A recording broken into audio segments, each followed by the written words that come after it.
Over the last few weeks, I've been talking to people about where the idea for growing Scrum Masters came from and where my passion for growing Scrum Masters, helping people grow and develop on their journey. And I thought, while I'm stuck in the garden shed because there's building works going on at the office, what an appropriate time to talk about that gardening metaphor. And for me, it's been a linchpin throughout. Growing Scrum Masters comes from the idea of nurturing people, of helping them develop as Scrum Masters. And it's something that I've certainly had help with in my journey. Yeah, so when it comes to growing, when we think about it, a gardener, somebody who goes out and pulls the weeds and mows the lawn and does lots of things. I'm not a gardener. This is not a gardening shed. This is full of board games. You can be really good at that, and you can spend time. You can learn how to do it, and when you start out, you probably work with somebody who's done it before, and you learn the tools of the trade, very much like the traditional apprenticeship approach that I also talk about a lot, because there's a lot of value in this, and there's a lot of similarities. When somebody first becomes a gardener, I'm sure that they work with people to learn how to do it well, how to be great at the job that they want to do. Maybe it's a passion, maybe it is just a job, but they want to get better because if all else fails, they at least want to get paid for being better at what they do. And in our world of Scrum Mastery, it's very similar. It takes time. You need to work with people. You need to nurture them, bring them forwards. If you're fortunate enough to be somebody with experience, I hope you recognize the people who helped you get there. And I really do hope that you pass that forward. You help others grow and develop in their career, because that's how we get better. But one of the things we have to remember is there's a difference between a gardener, out there at home, and being a head gardener. Somebody who runs the estates of somewhere like Kew Gardens, somebody who's not only got deep expertise, years and years of experience of the basics, but they've upskilled, they've broadened, they've dealt with bigger problems. If we think about gardening, if you think about Kew Gardens, do they shut the whole thing down because something goes wrong? No. They fence that area off and they deal with it. They reseed it or whatever it is gardeners do. And I think this is a really useful thing to keep thinking about. We talk about it with teams, and when I talk about people, they talk about stopping. We're going to stop the transformation. Is that sensible because something went wrong? And who's saying that? Does the person saying it have the skills, have the experiences to help guide you through that journey, to help make the decisions about what's working and what's not, and understand the current state of play? We have it in the Agile world. We have it in the world of Scrum Masters especially. There are lots of people who aren't very good, who maybe they did a 2-day course, and I offer 2-day courses, and maybe I'm part of the problem of creating these people. I don't believe I am. I believe when you come on the 2-day course with me, I make it very clear this is a start, and I hope to show that there's an awful lot to go forwards with. But there are a lot of people who don't go forwards. They do a 2-day course. They pass an exam, maybe without a course, maybe without any experience. I see an awful lot online about people asking, how do you study for what are the world's easiest exams? And if you have to study to pass one of those exams, you probably don't have the knowledge to do the job well. There are loads of these people, and if they keep being the people that they are, willing to just make a fast buck, no dedication to a craft, no interest in growing and developing as Scrum Masters, they want to get into a career that is widely publicized as lucrative. We need to put some defenses up. We need to make it clear that that 2-day course isn't sufficient, that it is a journey, that the 2-day course, the first exam, is a starting place. It's those first few steps.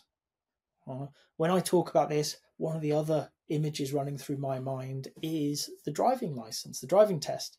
Now, It's different all over the world, but in the UK, you do a whole load of lessons. And I think I spent about 6 months learning to drive little L plates on the car in a little low powered car.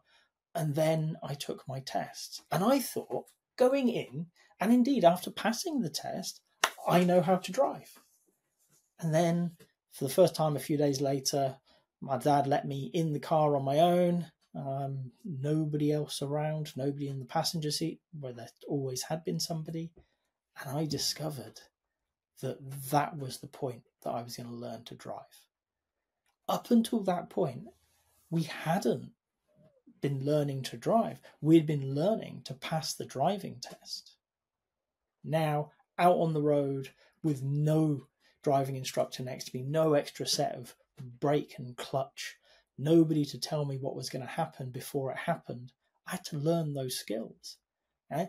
And I'm sure it's a while ago. I'm sure I was scared. I'm sure that I was at times terrified as I actually learned to drive.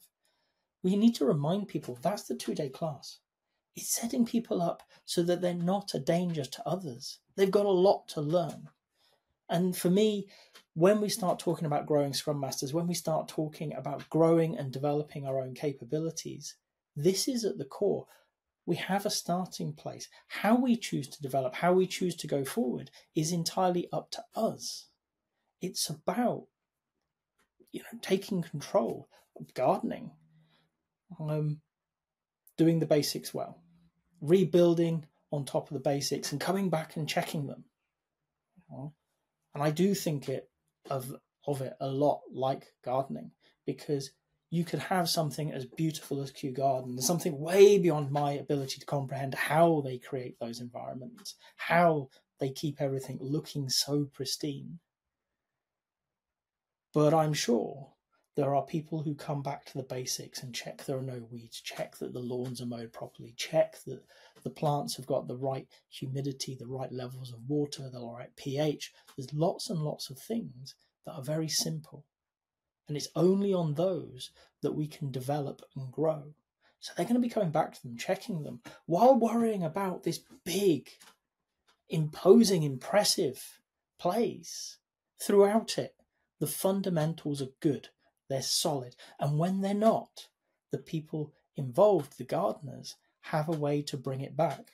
And for me, this is where we need to be heading towards. We need to be thinking more like gardeners, less like thought leaders and experts, more like people who do the basics incredibly well. People who help teams adopt Scrum, adopt Agile practices, adopt the way of thinking, the philosophies that underlie it. Okay, bring these tools and techniques in, make them their own, be really, really good at solving the problems that they're set. And when we can do that, and when we can create these teams solidly, teams that are able to continue that progression with or without us, so that maybe we can have a holiday, then we can start looking at how do we grow into the wider business? How do we become those head gardeners? How do we help people adopt Agile, adopt Scrum into their organizations? How do we help them transform their businesses? Not an Agile transformation, not a digital transformation, a whole organization transformation. One that can develop an organization that was suitable for the 20th century and is now becoming suitable for the 21st. Only then can we really think that we're a profession. We're people who have a pathway. For me, it harks back to the apprenticeship model, looking at those people and saying, let's start with the apprentice.